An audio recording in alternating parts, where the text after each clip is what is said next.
Sie gelten als die beiden schnellen der Serie von 4 Schiffen, die die griechische Minoan Lines um die Jahrtausendwende bei der italienischen Fincantieri Sestri Cantieri Navale in Genua bestellte.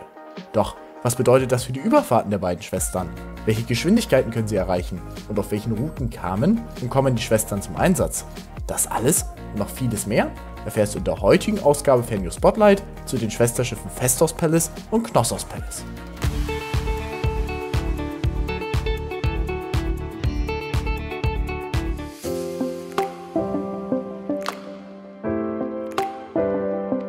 Um die Jahrtausendwende bestellte die griechische Minoan Lines 4 nahezu baugleiche Schiffe. Die beiden ersten Schwestern, die damaligen Festos Palace und Knossos Palace, waren für die Route Piräus Heraklion vorgesehen.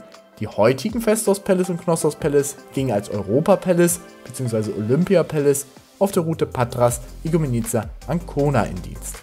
Wir wollen uns in dieser Ausgabe Fernnews Spotlight mit den letzten beiden Schwesterschiffen beschäftigen.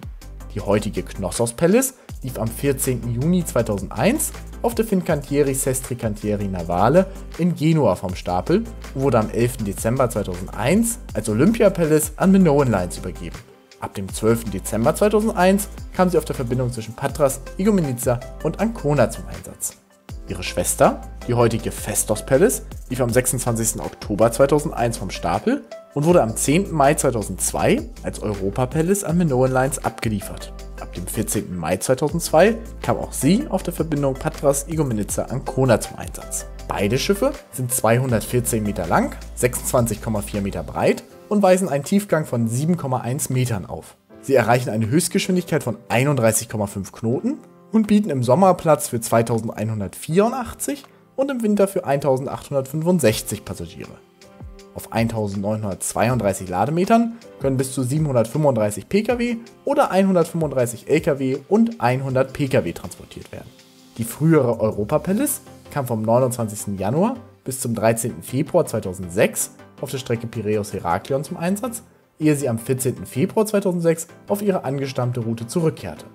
Die ehemalige Olympia Palace kollidierte am 14. Juli 2006 mit einem Wellenbrecher an Patras und konnte erst 5 Tage später, am 19. Juli 2006, ihren Dienst wieder aufnehmen.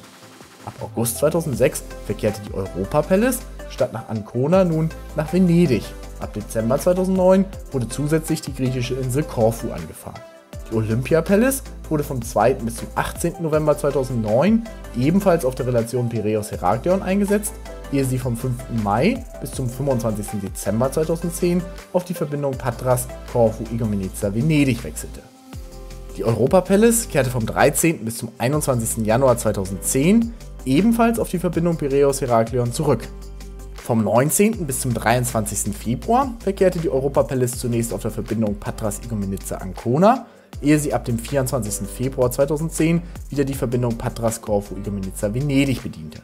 Die Olympia Palace verkehrte zwischen dem 28. Dezember 2010 und dem 9. Januar 2011 im Charter für Grimaldi Lines, zunächst auf der Verbindung Salerno-Tunis, ehe sie anschließend auf die Verbindung zwischen Livorno bzw.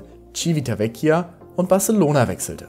Die Europa Palace unterstützte im Februar und März 2011 vorübergehend bei der Evakuierung von Menschen aus Libyen. Ab März 2011 wurde die Europa Palace dann wieder zwischen Patras, Igoumenitsa und Venedig eingesetzt. Im Juli 2012 wurden beide Schwesterschiffe an die Compagnia Italiana di Navigazione, besser bekannt als Tirrenia, verschartert. Die Europa Palace wurde dabei in Amsicora umbenannt, die Olympia Palace in Bonaria. Beide Schiffe verkehrten fortan bis Januar 2018 auf der Verbindung Civitavecchia, Cagliari, Arbatax. Anschließend wurden beide Schiffe an die Grimaldi Euromed Spa mit Sitz im italienischen Cagliari überschrieben. Die Olympia Palace wurde in Cruz Bonaria umbenannt und fortan auf der Verbindung Salerno-Palermo eingesetzt. Aus der Europa Palace wurde die Mykonos Palace, die zwischen Palermo und Livorno verkehrte.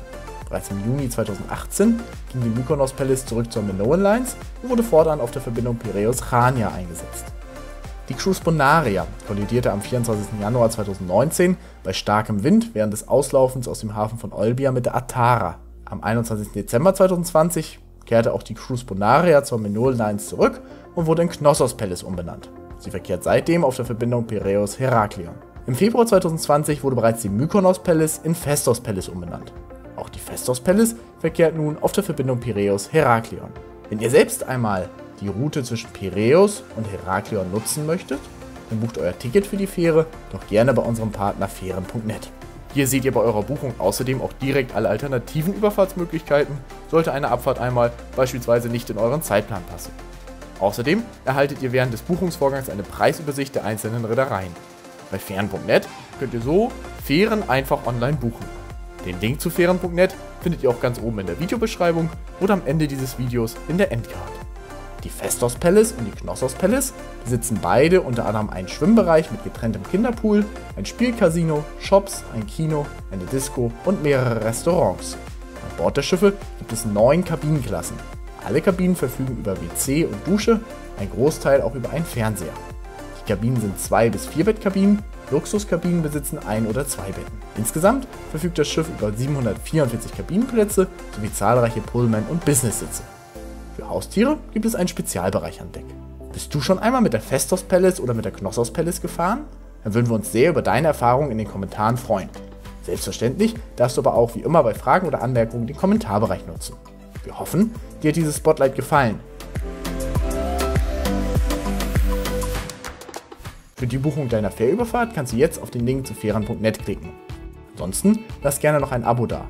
Wenn du noch etwas über japanischen Charme auf griechischen Routen erfahren möchtest, können wir dir noch die letzte Ausgabe Fährnews Spotlight empfehlen. Daran ging es um die Illyros der Anek Lines. Wir wünschen dir viel Spaß dabei und bis bald.